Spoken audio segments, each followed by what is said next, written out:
फसवणूक सरकारचं करायचं काय?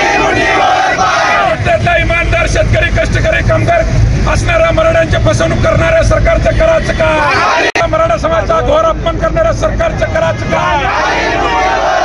या मराठ्यांचा अपमान करणार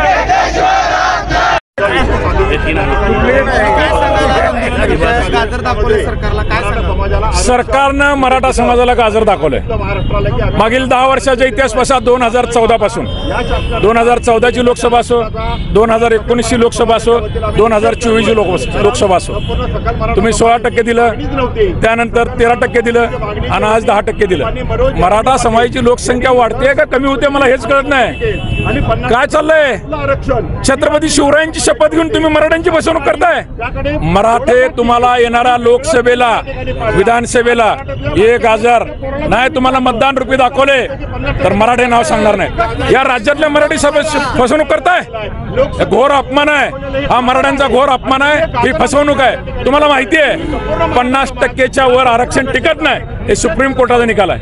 असं असतानाही तुम्ही आज ज्या प्रकारे मराठ्यांची फसवणूक केली आहे, आमची मागणी काय आहे? ओबीसीतून 50%च्या आतून पुरावे मिळालेत, पण छगन भुजबळला हे सरकार बळी पडलंय. या सरकारनं मराठ्यांचा घोर अपमान केलाय आणि त्याचा बदला हे मराठे येणाऱ्या लोकसभेला घेणार का नाही?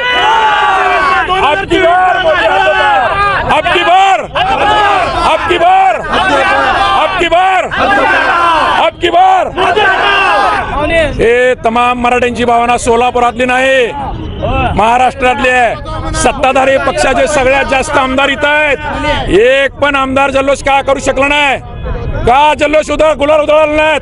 गुलाल आम्ही लावला नव्हता, मनोज जरांगे पाटलाला मुख्यमंत्र्यांनी गुलाल लावला होता. सगळे सोयऱ्याची अधिसूचना मुख्यमंत्र्यांनी काढली होती. काय झालं? आज चर्चा केली नाही तुम्ही. आज सगळे सोयरे या विषयावर बोलले नाही सभागृहात. एका आमदारला तुम्ही बोलवलं नाही. ही दडपशाही आहे.